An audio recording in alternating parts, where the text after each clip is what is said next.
제가 바로 소개를 하겠습니다. 자, 한국의 최고의 헌법학자 김학성 교수님을 모시겠습니다. 박수 부탁드립니다.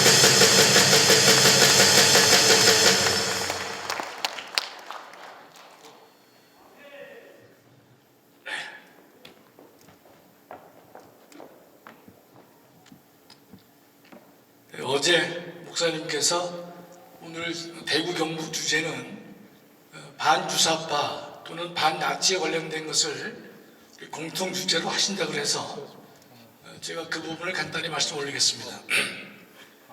우리 전광훈 목사님께서 주사파를 반대하시는데 그 반대하는 것이 전광훈 목사님의 개인 소견인지 아니면 우리 헌법은 이 주사파를 어떻게 보는지 간략하게 설명을 드리고 반나치라든지 반주사법의 문제 또 그와 같은 사상이 이 문재인 정권 하에서 어떻게 반영됐는지를 제가 간단하게 소개를 드리겠습니다. 먼저 우리 북한 헌법 3조를 제가 읽어드릴게요. 조선민주주의인민공화국은 사람 중심의 세계관이며 인민대중의 자주성을 실현하기 위한 혁명사상인 주체사상, 선군사상을 자기 활동의 지도 지침으로 삼는다. 현행 북한헌법 3조에 나와 있는 내용입니다. 그 중에서 사람 중심의 세계관이다. 많이 들어본 용어죠, 그렇죠? 문재인 대통령이 한 말 중에서 사람이 먼저다, 사람 중심이다라고 했을 때 여기에 영향이 없다라고 단정할 수 없습니다. 두 번째로는 주체 사상을 자기 활동의 지도 지침으로 삼는다. 그 말은 북한은요, 이 주체 사상을 자신의 통치 이념으로 삼겠다 이런 뜻입니다. 그럼 이와 같은 주체 사상을 지지하는 사람이 누가 됩니까? 바로 주사파가 된 것입니다.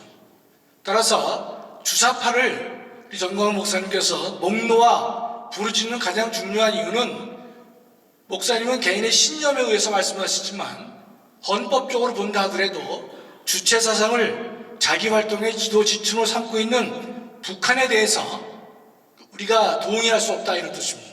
두 번째로는요, 우리가 이 북한의 그 법적주의가 뭐냐, 여러분 여러 견해가 많이 있겠지만 헌법재판소가 이미 북한의 법적주의를 판례에서 말하고 있습니다.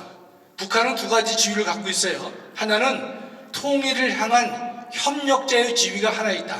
그러나 두 번째, 대한민국을 적화 통일하려는 반국가단체이다. 우리 헌법재판소가 판례에서 분명히 밝히고 있습니다. 우리 헌법재판소는 북한을 뭐라고 그랬어요? 대한민국을 적화 통일시키려고 하는 반국가단체이다. 이런 말을 하고 있단 말이죠. 그렇다면 북한은 반국가단체 지위를 갖고 있어요. 우리 대한민국을 적대한단 말이죠. 그러면 우리나라를 적대하는 북한의 통치 이념을 우리가 헌법적으로 받아들일 수가 있겠는가? 받아들일 수가 없는 것입니다. 그래서 국가보안법은요, 반국가단체의 지위를 찬양하거나 고무하거나 동조하면 처벌하도록 되어 있습니다. 그러나 대통령 자체가 다른 쪽으로 흘러있기 때문에 국가보안법은 현재 존재하지만 발동되지 못하는 상황에 처해 있는 것입니다. 결국은 주체사상, 즉 주사파는요, 전광훈 목사님의 개인의 소신이기도 하지만 대한민국 헌법은 분명히 이를 허용하지 않는다 이런 뜻입니다. 북한 헌법 3조를 말씀드렸죠. 주체사상이 뭐라고 그랬습니까? 주체사상은 북한의 통치 이념이다 이 뜻입니다. 북한이 삼고 있는 최고의 통치 이념을 그와 적대관계에 있는 남한이 받아들일 수 있겠냐 말이죠. 받아들일 수가 없는 것입니다. 그렇기 때문에 임종석이를 과거 비서실장이었을 때 국회에서 물어봤습니다. 주사파이냐? 주체사상을 포기했느냐? 물어봤을 경우에 본인이 개인의 인격을 모독하지 마라 라고 하면서 답을 하지 않았습니다. 주체사상 포기했느냐? 왜냐하면 주체사상을 지지하면요, 현행 국가보안법에 위반되는 것입니다. 현행 법에 어긋나는 것이에요. 그럼에도 불구하고 뒤로서 조용하게 그러한 일을 작업을 하고 있는 것이죠. 두 번째로는 공산주의는요, 하나님을 적대하는 유물론의 기초를 두고 있는 것입니다. 그렇기 때문에 주체사상은 적이 두 사람 있습니다. 하나는 대한민국을 적대 세력으로 생각하고 있는 것이고, 두 번째로는 기독교를 적대 세력으로 생각하고 있습니다. 그래서 주체사상들은 자신의 적인 대한민국을 무너뜨리려고 하는 것이고, 또 다른 적인 교회를 무너뜨리려고 하는 것입니다.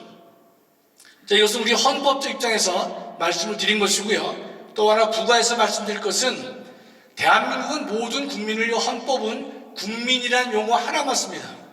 하나만 씁니다. 그런데 북한 헌법은 우리의 국민이라는 말을 세 가지로 나눴습니다. 조금 전에 읽어드린 북한 헌법 3조에 조선민주주의 인민공화국은 사람 중심의 세계관이다. 요때만 사람이 등장합니다. 헌법 전체에서 사람은 없습니다. 두 번째요, 이 북한의 주권은요, 누구에게 있느냐? 노동자, 농민, 군인 등 근로 인민에게 있다. 요때만 인민을 씁니다. 북한의 주권은 누구에게 있느냐? 인민에게 있다는 것이에요. 그러나 북한도 기본권을 보장하고 있거든요. 그것이 명목적이라 하더라도 기본권 주체를 말할 때는 공민이라고 합니다. 공민. 그래서 북한의 이 국적을 말할 때 공민권이다 말을 하거든요. 그래서 북한 헌법은 사람이 나오고, 그다음에 인민이 나오고, 일반적으로는 공민이라는 말을 쓰는 것입니다. 그래서 우리가 사람 중심의 세계관을 북한 헌법이 말하고 있기 때문에 우리가 사람이 먼저다, 사람이 중심이 된다, 이런 표현들은요, 우리가 오해를 많이 받을 수도 있는 보통의 좋은 말이지만, 우리가 이 북한의 헌법을 알게 되면 상당히 금기시할 수 있는 단어 중에 하나다, 이렇게 우리가 말씀드릴 수 있겠습니다. 두 번째로는 우리 국민혁명당 공약 제3조를 보면요, 목사님께서 반나치법을 본받아서 반주사법법을 만들겠다, 이런 말씀을 하고 계셨어요. 그게 국민혁명당 세 번째 공약사항입니다. 여러분, 근데 반주사법이 뭐냐 말이죠. 여러분 아시기가 어려울 것이에요.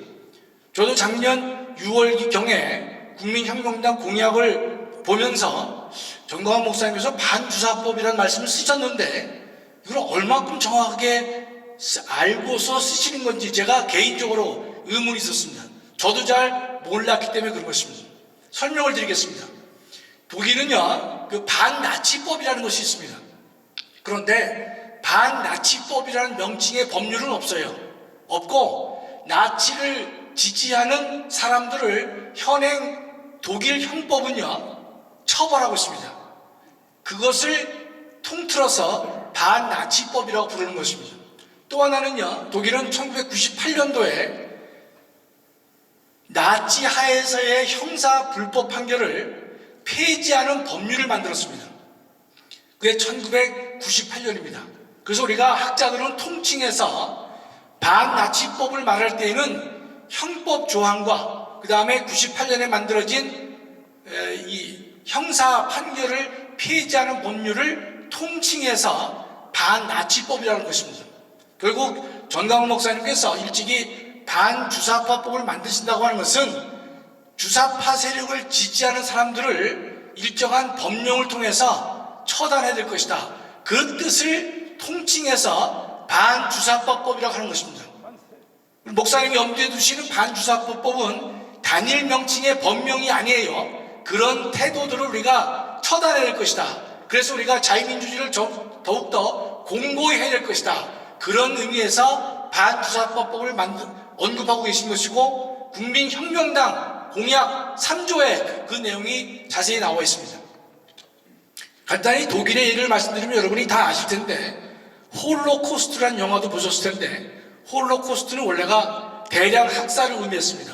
그러나 1960년 이후에는 대량 학살이라는 개념 대신에 유태인에 대한 대량 학살을 보통 우리가 홀로코스트라고 하는 것입니다.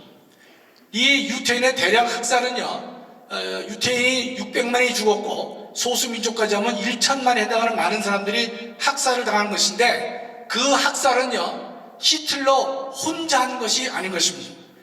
독일 교회와 내무부가 유태인들의 출생 기록을 제공했습니다. 우체국은요, 시민권 박탈 명령을 배달하기도 했고, 재무부는 유태인의 재산을 몰수하기도 했습니다. 독일 기업은 유태인의 노동자를 해고하기도 했습니다. 대학들도 가만히 있지 않았습니다. 유태인 지원자들을 거부하고 유태인 재학생들에게 학위를 주지 않았고, 유태인 교수를 해고했습니다. 여기서 알 수 있는 것은요, 과거 나치가 유태인을 학살하고 수많은 사람들을 강제 추방 등등의 탄압을 한 것은요, 히틀러 혼자 작품이 아니라 독일 전체가 거하게 협조했기 때문에 그런 것입니다. 특히 독일 교회가 거기에 찬성하기 때문에 가능했던 것입니다. 그렇기 때문에 본회프에 의해서 독일 교회를 질타하는 그런 부르짖음이 나왔던 것이다, 이렇게 보는 것입니다. 독일 사람들이 좀 철저하게 회개를 하는 이유고 반성을 하는 이유는 히틀러 혼자 그 일을 한 것이 아니라 독일 전체가 거기에 관여했던 것이고, 가장 부끄러운 것은 독일 교회가 그 일에 깊게 관여가 돼 있었기 때문에 철저한 반성과 회개가 필요한 것이다, 이런 뜻입니다. 따라서 독일은요, 전후에 독일 형법 86조의 등등을 통해서 나치 정권을 본받는 것을 처벌하고 있는데, 간단히 소개를 드리겠습니다. 86조를 보면 독일 헌법재판소에 의해서 위헌으로 판단이 난 조직에 선전수단을 배포한다, 처벌하겠다는 뜻이거든요. 이거는 우리를 비교하면 뭐가 되겠습니까? 통진당 해산을 우리가 헌법재판소에 했는데, 지금도 통진당의 잔재들이 남아있어가지고 다른 형태로 계속 이 지위를 유지하고 있고 확대시키고 있단 말이죠. 그런 불순물자들을 내버려둬서는 안 될 것이다. 독일은 현재 86조에서 그와 같은 조치를 취하고 있습니다. 또 하나는 추가된 점은요, 위헌적 단체의 상징을 반포하거나 제조 보관, 이런 겁니다. 나치의 상징인 하겐크로이츠, 여러분 갈고리 십자가죠. 여러분 잘 보세요. 독일의 그 영화에 보면 여기 나치들이 하는 여기 마크 있지 않습니까? 갈고리 십자가인데 잘 보시면요, 십자가를 꺾은 겁니다. 십자가 끝부분을 다 꺾어버렸단 말이죠. 그게 뭐를 의미하겠습니까? 나치가 해놓은 것은 기독교를 갖다가 근본적으로 꺾겠다는 의미가 그 상징 속에 포함되는 것입니다. 그 하겐 크루이스라고 하는 그 문양은 십자가를 끝부분 다 꺾은 형태가 되는 것입니다. 그러면 이와 같은 하겐 크루이스를 다시 단대든지, 나치의 독수리 문장을 쓴다든지, 나치의 친위대 휘장 등을 다시 한다든지, 또 히틀러의 한쪽 팔을 높이 들고 구령을 하는 나치식 인사법, 나치 군복, 이런 것들을 입고 다니면요, 법에서 처벌하는 것이 독일 형법 86조 A에 해당하는 것입니다. 2017년 중국인 남성 2명이요, 이와 같은 이적단체의 그 상징을 사용해서 하임 히틀러 경례를 했단 말이죠. 독일 경찰에 체포됐습니다. 그럴 경우에 500유로의 보석금을 하고 여행객이기 때문에 풀려나긴 했지만 독일은 분명히 걸려서 책임을 묻고 있는 것이다, 이런 뜻이죠. 또 제가 말씀드릴 것이 있지만은 시간 관계상 좀 줄이겠습니다. 두 번째로는요, 나치 하에서 이루어진 형사 불법 판결을 폐지하는 법률을 만들어서, 근데 지금 나치에 대한 근본적인 반성을 독일이 했습니다. 그것은요 98년이기 때문에 매우 늦게 이루어진 것입니다. 결코 쉬운 작업이 아닌 것이죠. 독일 형법은 바로 만들어졌지만 나치 판결을 무효화시킨 것은 1998년에 이루어졌기 때문에 매우 어렵게 이루어진 것입니다. 그러면 우리 정강훈 목사님께서 말씀해 주셔가지고 다음 주 2월 24일 날 국제학술대회를 엽니다. 그럴 경우에 독일 교수가 주제 발표를 하고 한국 교수 두 사람이 발표하게 되는데, 그중에 한 사람은 독일의 나치를 처벌하는 형사 조항, 형법 조항에 대한 문제점을 발표하는 것이고, 또 한 교수는 폐지 법률의 문제점을 우리 한국 교수가 발표하게 되는 것입니다. 매우 의미 있는 사건이 될 것이고, 국민혁명당이 제일 먼저 반주사파에 대한 모델을 만들기 위해서 그와 같은 일을 하고 있다는 사실을 여러분이 좀 확신을 가져주시면 좋겠습니다.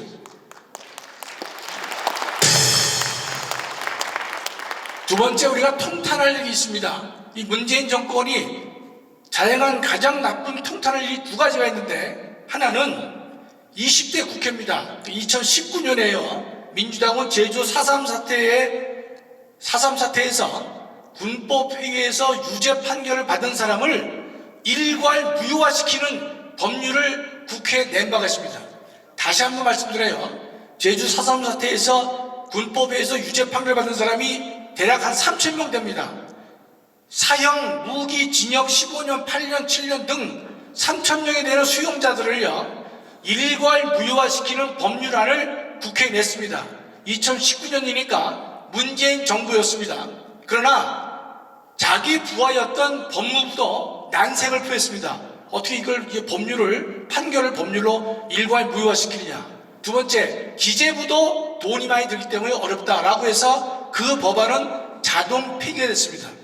그럼 그와 같은 아이디어를 어디서 얻었을까요? 바로 1998년 나치 시대의 형사 판결을 무효화시키는 법률을 독일이 만들었기 때문에 그거를 모델 삼아서 제주 4.3 사태 때 유죄 판결을 받은 사람들을 다 무죄로 만들겠다고 하는 것인데, 이거는 전제가 전혀 틀린 것입니다. 히틀러가 행한 그 잘못된 범죄를 무효화시키는 것과 이승만 정부 하에서 이루어진 정당한 군법의 판결을 잘못된 것이라고 해서 일괄 무효화시킨다. 이거는 바뀌어도 너무 바뀐 것이다. 이런 뜻입니다. 여러분, 제주 4.3을 말씀드릴 시간은 없습니다. 다만 제주 4.3에 대해서는 당시에 남로당 제주도당이 중심으로 일으킨 군사 반란이라는 사실은 헌법재판소가 9사람 모두가 일관된 의견으로 제시한 바가 있고요. 제주 4.3 사태는 얼마나 극렬했느냐. 6년 만에 진압됐습니다. 1948년 4월 3일 날 시작된 4.3 사태가 언제 만료됐느냐. 1954년 9월 달에 그 사태가 끝났습니다. 그것이 단순한 민중 봉기가 되겠습니까? 절대로 아닌 것이죠. 이어서요, 통보가 안 됐습니다. 안 되니까 21대 국회에 들어와서 어떻게 하느냐. 자기네들도 그 당시에 군법의 판결을 일괄 무효화시키는 것이 대단히 민망한 일이 되기 때문에 그 시도는 하지 않고 철회를 하고 어떻게 바뀌었냐면요, 법무부 장관이 수용자 전원에 대해서 일괄 재심 및 직권 재심을 해서 이걸 무효화시키는 작업을 좀 하고 있습니다. 여러분, 작년에 11월 30날 여러분 한번 쳐보세요. 박범계가 대검에다가 지금 그 4.3에 남아있는 수용자 2,500명에 대해서 일괄 또는 직권 재심을 청구하라라고 이미 지시했습니다. 국민들은 이 내용을 알 수가 없어요. 좀 무슨 일을 하는지 알 수 없단 말이죠. 일괄과 직권 재심이란 말은 20대 국회에서 법률을 일괄 무효화시키는 방법이 본인들도 민망하기 때문에 형식과 방법을 바꾼 것입니다. 따라서 곧 박범계에 의해서 일괄 재심과 직권 재심에 의해서 2,500명이 다 무죄로 만들려는 일을 하고 있는 것입니다. 참고로요, 몇 년 전에 2018년인가 19년도에는요 살아있는 생존 수용자가 있었습니다. 즉 4.3 사태 때 사형, 무기 15년, 7년, 8년 받은 지금도 살아있는 생존 수용자가 있었습니다. 18명이 재심을 청구했는데 제주지방법원 판사들은 그 재심을 인정합니다. 설명 안 하겠습니다. 거기서 이겼기 때문에 18명이요 53억 4천의 형사보상금을 받아갔습니다. 이 사람들이 가만히 있지 않고 다시금 국가배상을 110억 소송을 다시 또 청구하고 있습니다. 16명이 그 짓을 하고 있단 말이죠. 지금 그 재판은 현재 제주지방법원에 계류 중에 있습니다.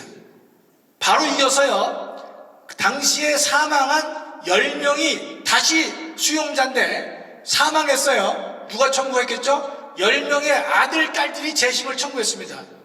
여러분, 그런 재심은 법적으로 가능하지 않은 일입니다. 그래서 지금 재판이 진행 중인데 제가 더 이상 혈압이 올라서 그 문제를 제가 조사하지 않았습니다. 정권이 바뀌면 바로 이 문제를 근본부터 돌릴 것이다, 이런 뜻입니다. 지금 나치의 불법 행위에 대해서 원상 회복을 하는 것은 정의의 회복입니다. 그러나 정당한 정권 이승만 정권에 의해서 대한민국의 건국을 부정하고 대한민국을 파괴하려는 남로당 세력에 대해서 군법회의가 사형, 무기, 징역 이걸 다 선고했는데 그 자체를 불법이라고 한다면 우리는 용납할 수가 없는 것이다, 이런 뜻입니다. 자, 간단하게 이제 하나만 말씀드리겠습니다. 여러분, 5.18과 관련된 법은요 2가지가 있습니다. 여러분, 이 법명이 길기 때문에 여러분 이해하기가 어려우실 텐데 간단하게 줄여서 읽겠습니다. 5.18 민주화 운동법이 하나 있습니다. 5.18 민주화 운동법. 또 하나는 5.18 보상법입니다. 그거는 약칭으로 썼기 때문에 여러분 쳐보시면 그 법을 바로 발견할 수 있습니다. 5.18에 관련된 법이 두 개예요. 보상법과 민주화 운동법인데 이 문재인 정권은요, 똑같습니다. 20대 국회에서 5.18에 대해서 허위 사실을 유포하거나 그럴 때는 5년 이하의 징역 또는 5천만 원 이하의 벌금에 처하도록 하는 법률 개정안을요 20대 국회에서 냈습니다. 그러나 통과가 안 됐습니다. 그러니까 제주 4.3과 똑같이 통과가 안 된 것이에요.